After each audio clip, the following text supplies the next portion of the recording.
The Life with Baby podcast is back with another episode. This week, we're chatting with Dr. Veronica Eyo, a licensed clinical social worker here in Los Angeles who specializes in working with mothers. We're talking about the power of connection, maternal mental health, and how to honor the season you're in.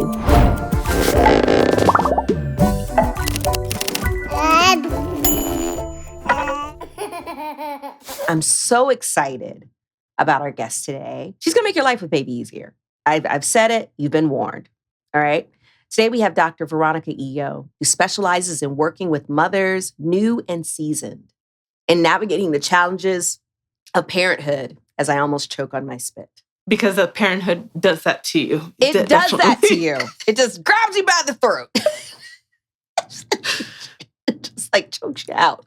She has worked with clients throughout different stages of life, however, transitioned her practice to working with mothers, specifically mothers of color. After she became a mother and noticed a lack of representation in therapists during her personal healing journey. Ain't that the truth? For real, for real. Dr. Eyo has advanced training in diagnosing and treating antenatal and perinatal mental health disorders, as well as trauma and infertility. Welcome to the podcast, Dr. Eyo. How are you? I am so good. I'm so excited to be on here and talk about, obviously, my favorite topic, maternal mental health. I have Makes sense. Yeah. such a personal connection to it, and as well as professional. So I'm just really excited to talk about that. Kind of having my own little fangirl mom moment. Because really? I love my little Ergo. You don't understand how much Tell us more. We love to hear this. Okay, so setting the picture. Got to set the picture, set the tone. There you go. 6 years ago, I had my first. Yes. And I was gifted an Ergo. I actually had no idea what it was, but a few of the other moms were like, you need to have one. So I had my first. And I very much struggled. Postpartum, I struggled with tons of anxiety, tons of depression.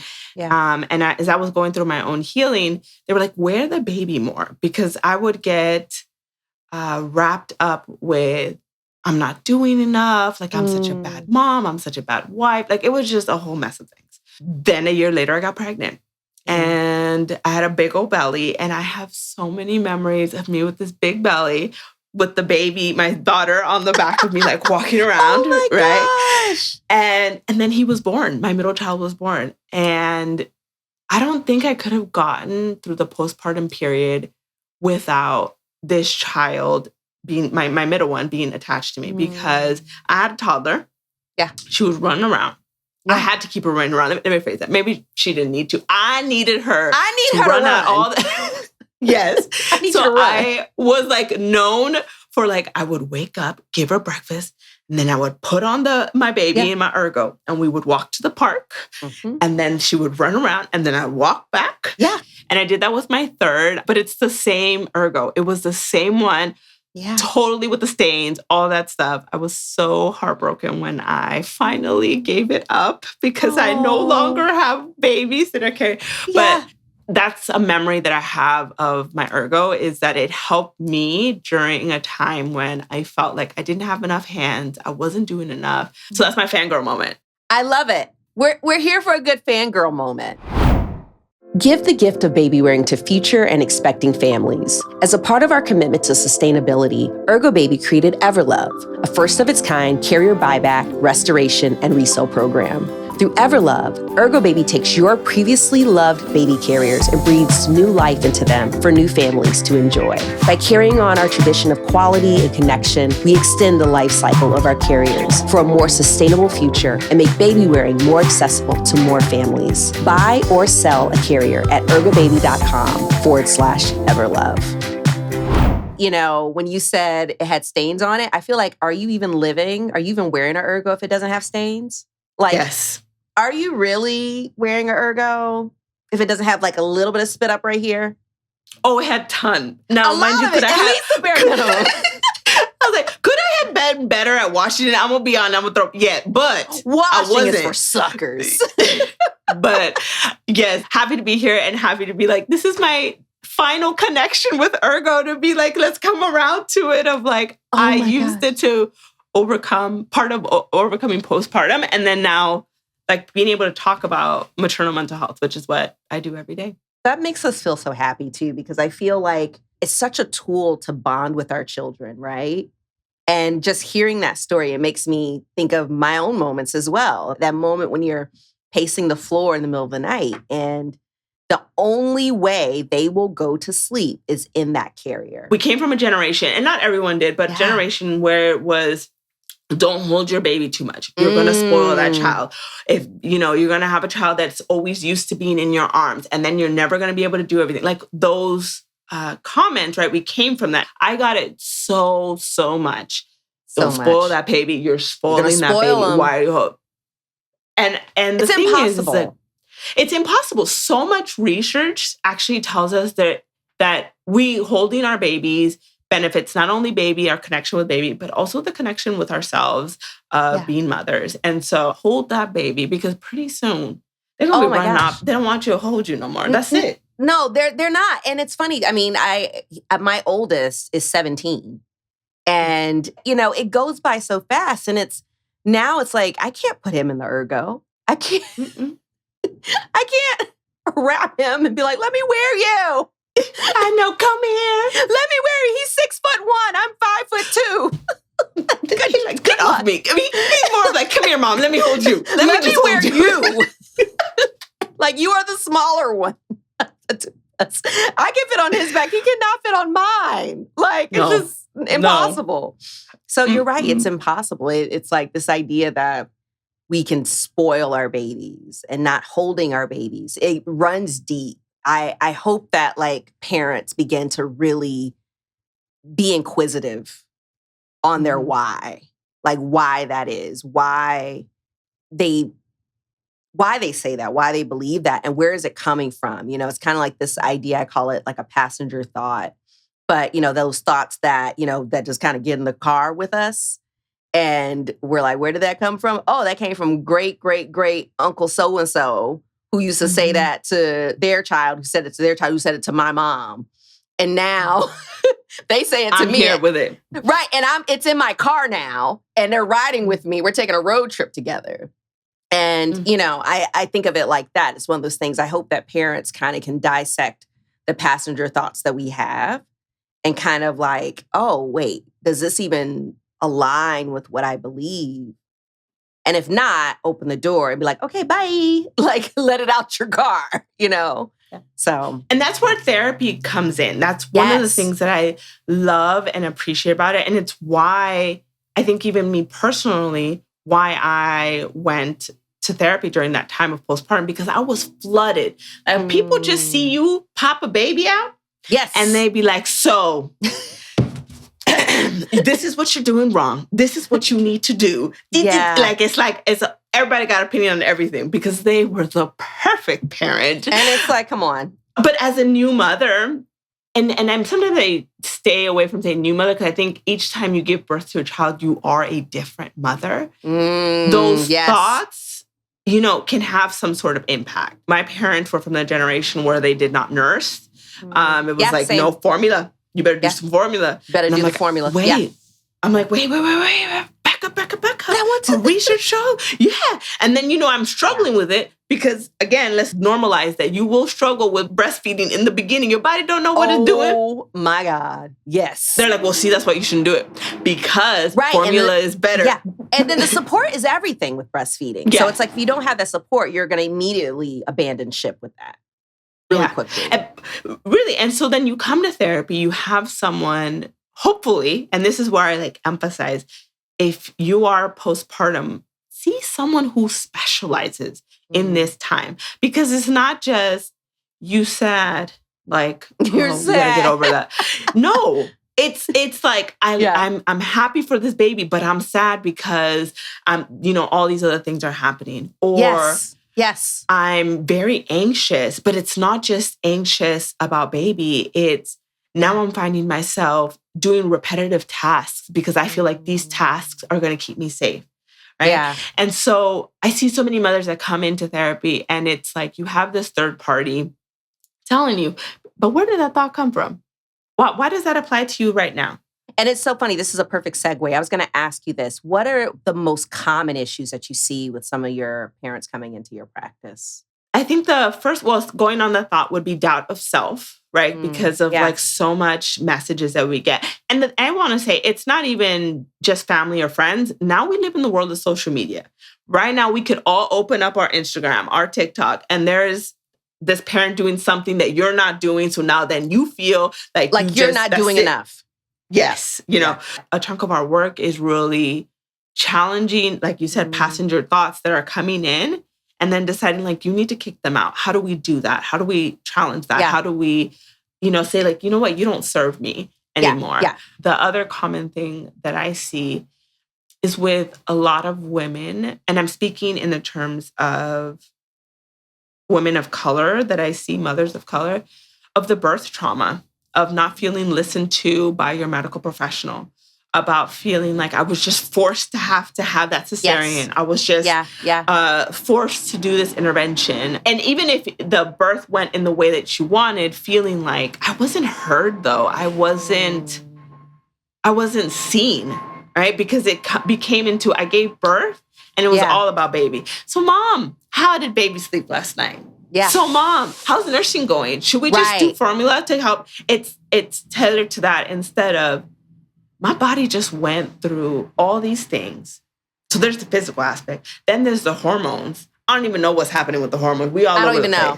It's like, what's happening? Right? Here? Yeah. I see women that come in at the 4-week, at the 6-week, at the 8-week mark that are like, I thought that I had to get over it because I think culturally a lot of mothers of color are conditioned or have the thought to say, all right, okay, girl, that was it. It happened. It's in the past. You got to keep going. You got to, you got to keep going. I think it makes it different to have someone say, you can feel what it is that happened. Like, it doesn't make you a bad mom because you're reflecting on how things happened. Yeah, we can't change it. We can't. No. But what elements are we able to forgive? What elements are we able to really take that can help us?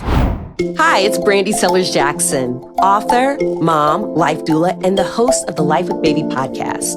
If you're expecting or have a new baby at home, you may be feeling overwhelmed or have burning questions you need answered. If so, you're going to want to join us at the Life with Baby podcast. We're talking about all the things that keep parents up at night and getting practical advice from friends and experts. Join us for these conversations on all major streaming platforms. In what way is maternal health care lacking, and what do you think needs to be improved? I think the biggest thing that is still prevalent, even though people are working towards it, is dismissing the need for maternal mental health. Like feeling like you just need to get over it. This is just normal. You have a baby and you're going to be some sort of way. And it's all about the baby. So stop trying to focus on you. Focus on the good. That's what you need to do. Focus on the good. That's what they tell you. And so like, even though I myself have like a personal mission about talking about this, there's people out there who really strongly believe that talking openly about your struggles as a parent is selfish. Yeah. And so that impacts it because I think sometimes it steers people from either getting the referral that they need, or if they get the referral, they're like, I don't need this. I shouldn't be feeling this way. I should be feeling happy. So I think that's lacking. And I think in terms of making it better or improving it is that, talks such as these, like normalizing, hey, this is a thing.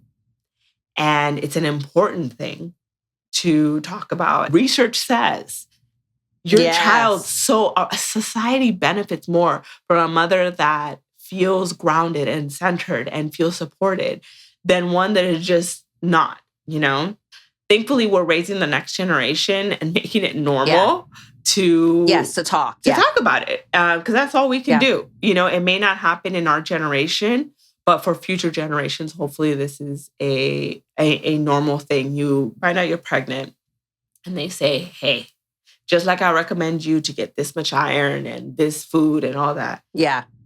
In case you feel like you need to talk to someone, here you go. Let's talk about it in pregnancy. Let's establish that rapport, right? Or if you don't want to do one-on-one, let's do a group. Let's just, because sometimes we don't realize that like we may not be ready to hear something, but we will remember it when time comes. Maternal mental health, I mean, I am very biased. I am so passionate about it because I have seen many a mother just, you could see it in their face that they're breaking down. And they got the smile. I'm doing okay. Like and it breaks my heart. I mean, I was that mother, especially with my first. What does that breaking down look like? What are the signs of I need support? First one is tiredness. There's a difference between being tired, because honestly, I don't know a mother who's not tired. Like, it's just there. You know, like, I get it. I'm tired now. Oh my God, my coffee there. Like, it's just, I'm tired. I wake up tired. I go, you know, anyways.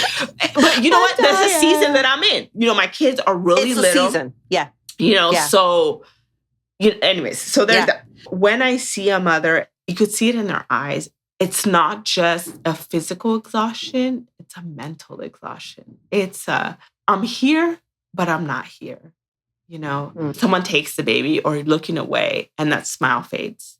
And it's like, oh, this is how I'm really feeling. Then in terms of like breaking down, when other people give comments about how you should parent or how you should be a mother. So for example, like we'll always have people that will say, you put socks on that baby? Listen, the socks is a big thing in our generation. I'm like, we live in Southern California. It's 80 degrees outside. 80 degrees outside.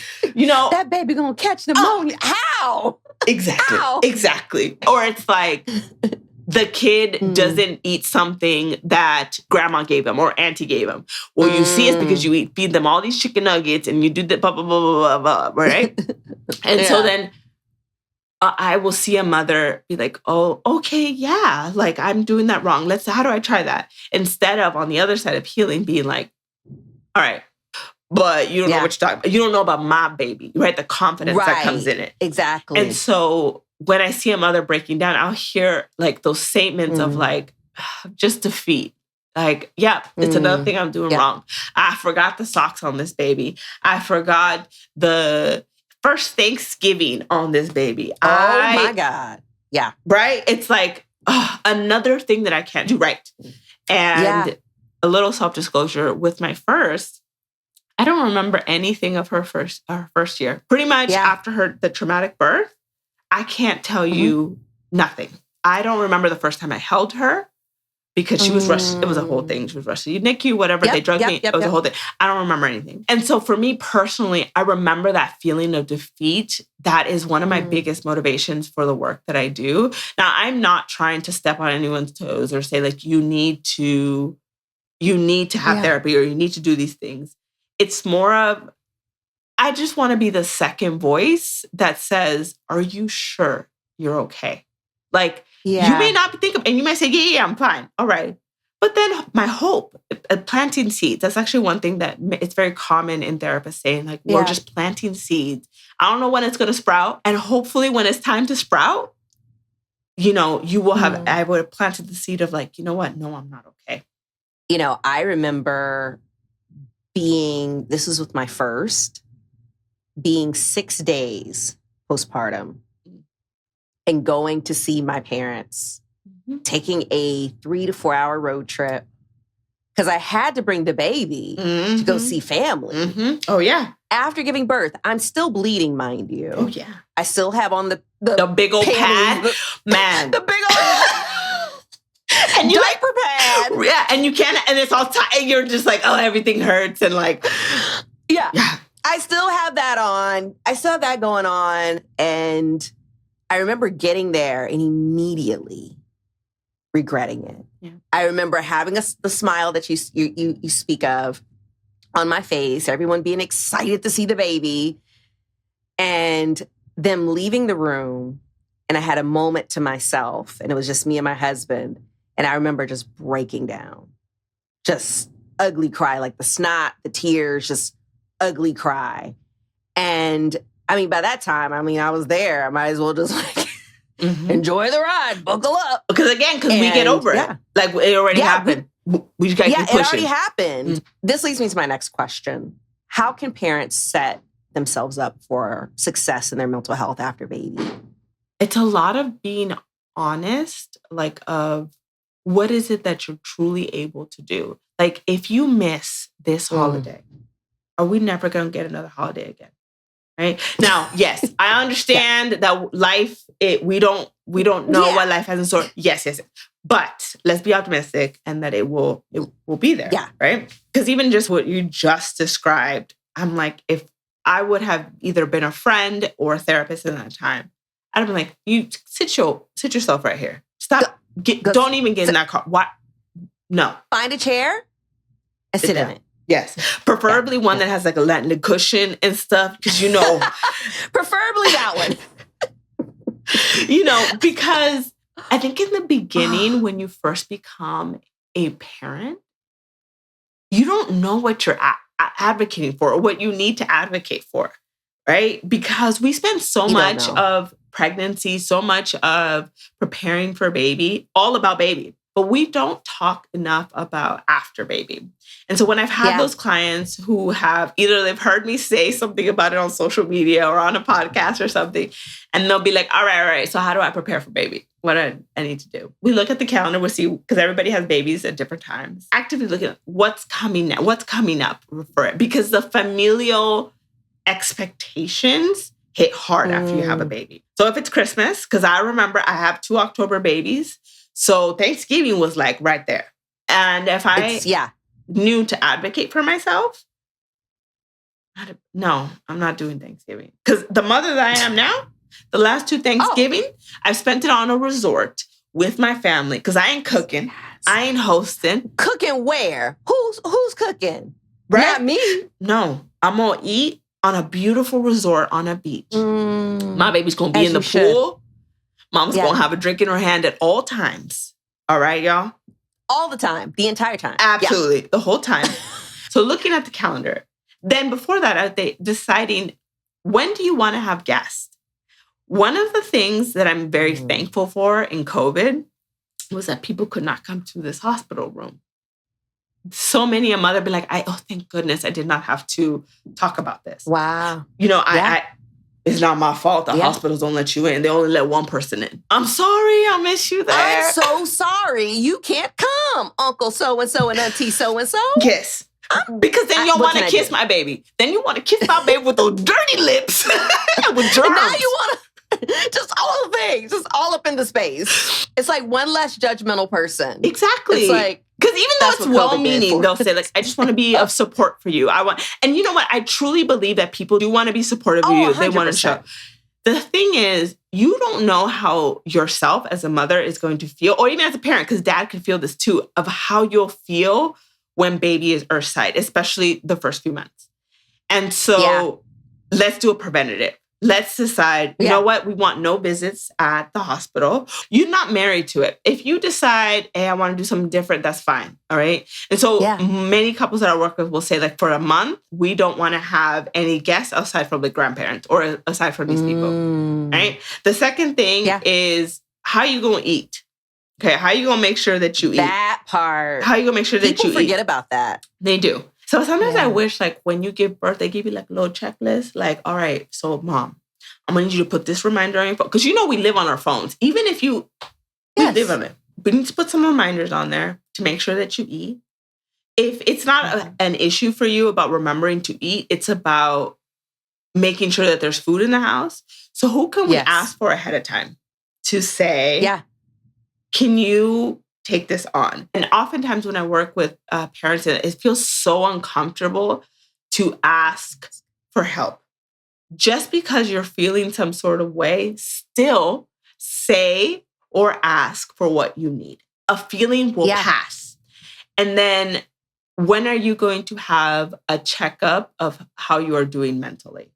So we have the 6-week, if you give vaginal birth, we have the 8-week that we do, we cesarean. And I think those are important appointments. But we still need to have doctors say, hey, how you doing, mommy? Yeah. Now it's very awkward because, they all up in your, stuff. But honestly, after birth, I feel like you're just like, all right, You might as well get in my head, too. You might as well. You've seen might it all. Might as well just explore my head as well.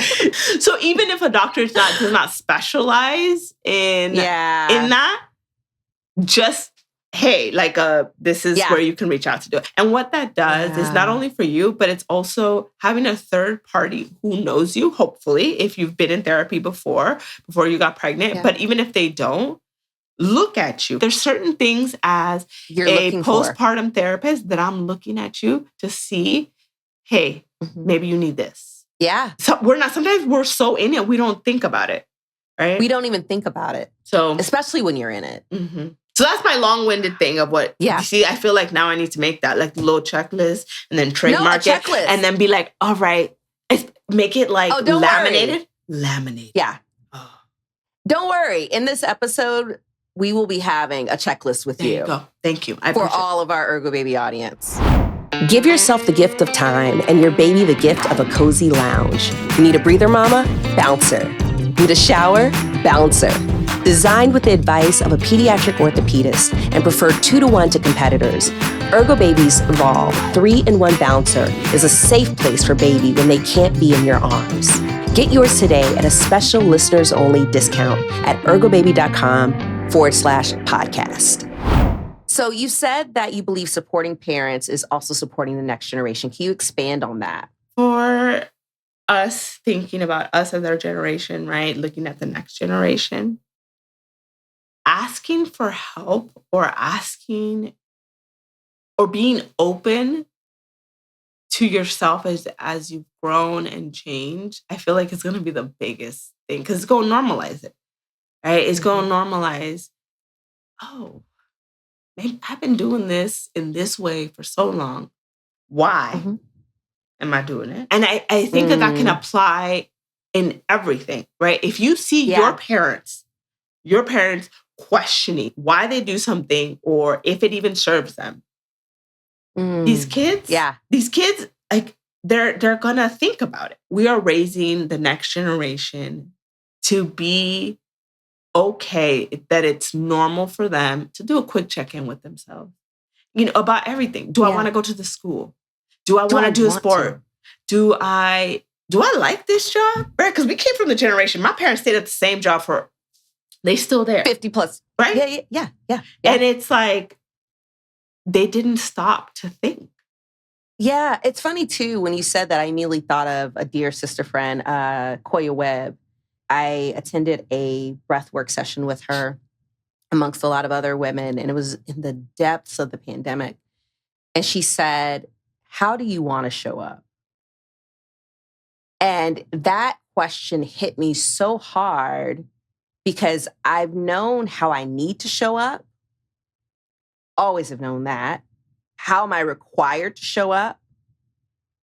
But never had I been asked, how do I want to show up?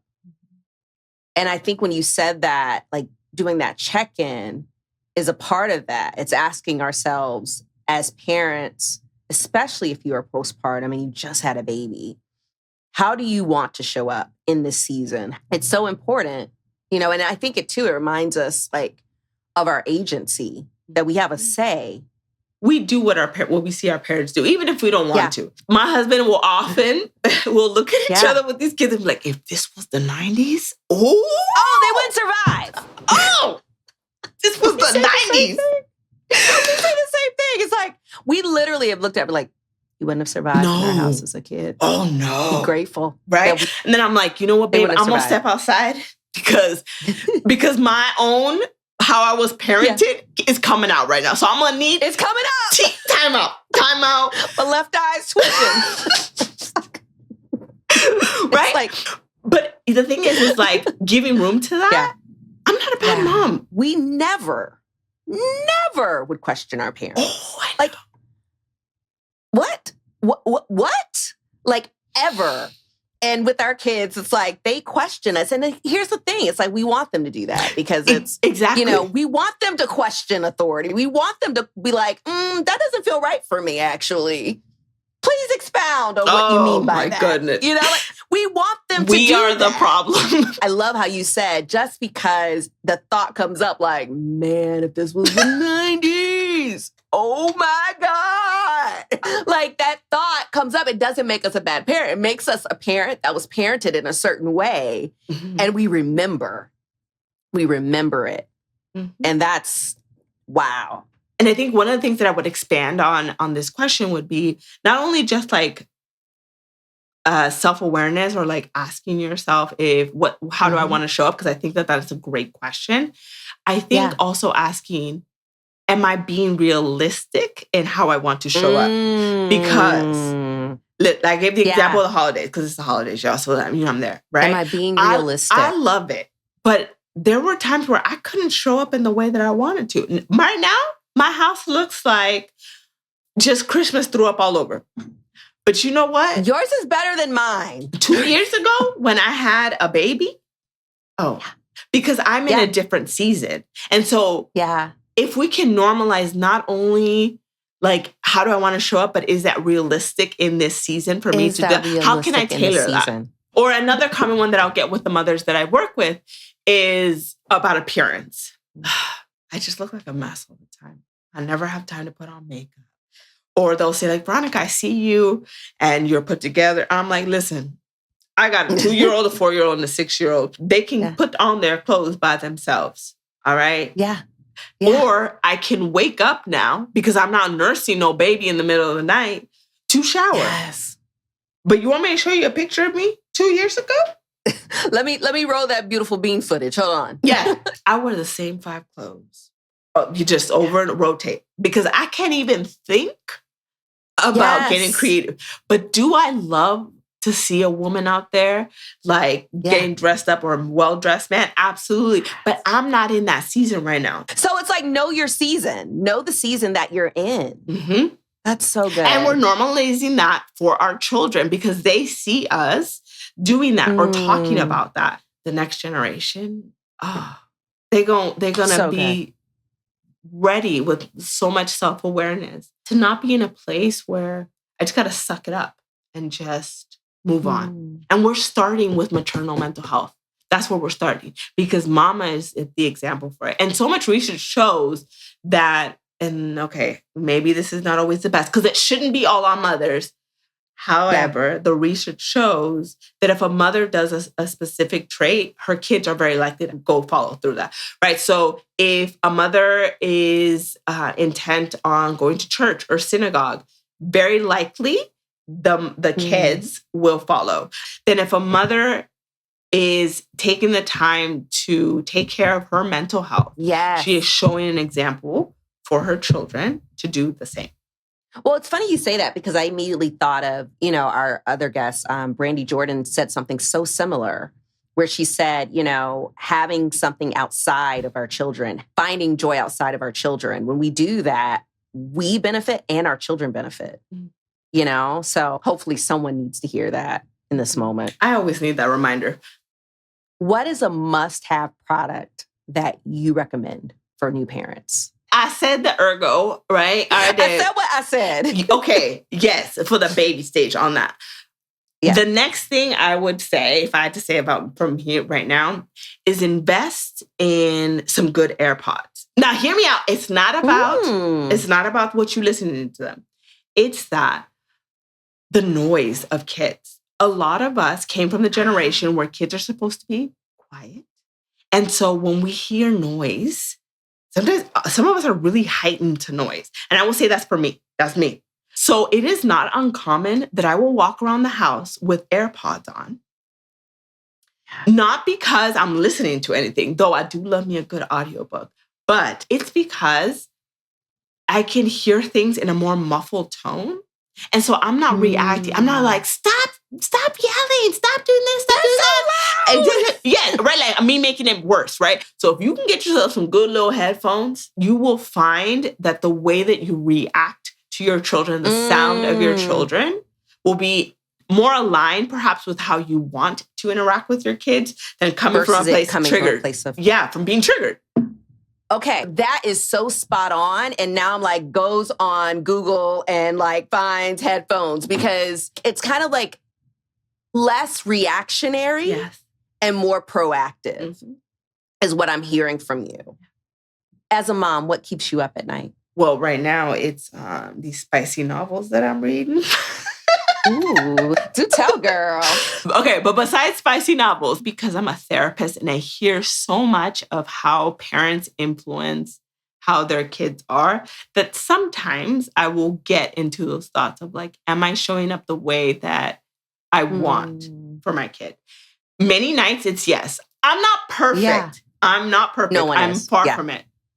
But I think that I am a great mom. But those thoughts creep in. So that sometimes will keep me up. And then I have to and then this is where I got my spicy novels or I got my friend group. And I'm like, hey, so this is what I'm thinking, blah, blah, blah. And then they'll remind me of who I am.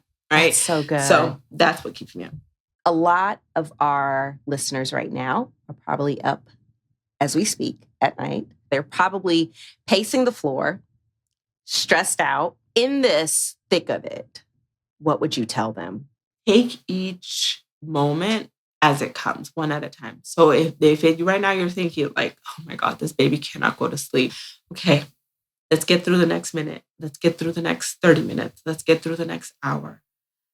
Small steps. Do what feels comfortable for you in just surviving this next interval of time. Take small bites. You are able to do this. Because again, a feeling will pass. If you're thinking like, I don't know how I'm going to get through tomorrow being with my toddler and the baby.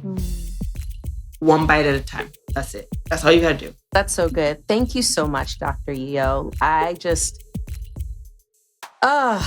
one, I wish I would have known you when I had my little ones. Because just hearing that, just one moment at a time, I think we get so overwhelmed by the massness of parenthood. So just hearing you say, one moment at a time, one bite at a time, it's so comforting. Thank you so much. Thank you for joining us. Thank you all for listening in. I hope this episode made your life with baby a little bit easier. You too. Ergo Baby is dedicated to building a global community of confident parents. The Life with Baby podcast is just one of many ways we hope to support parents through all the joys and jobs of parenting. This podcast was produced by Tiffany Toby, edited by Angel Hunter and Hannah Speckert, written by Victoria Allen, sound design and theme song by John Jackson, graphics designed by Noah Friedenberg, and our executive producers are Christina Soletti and Kalani Robinson. I'm your host, Brandy Sellers-Jackson.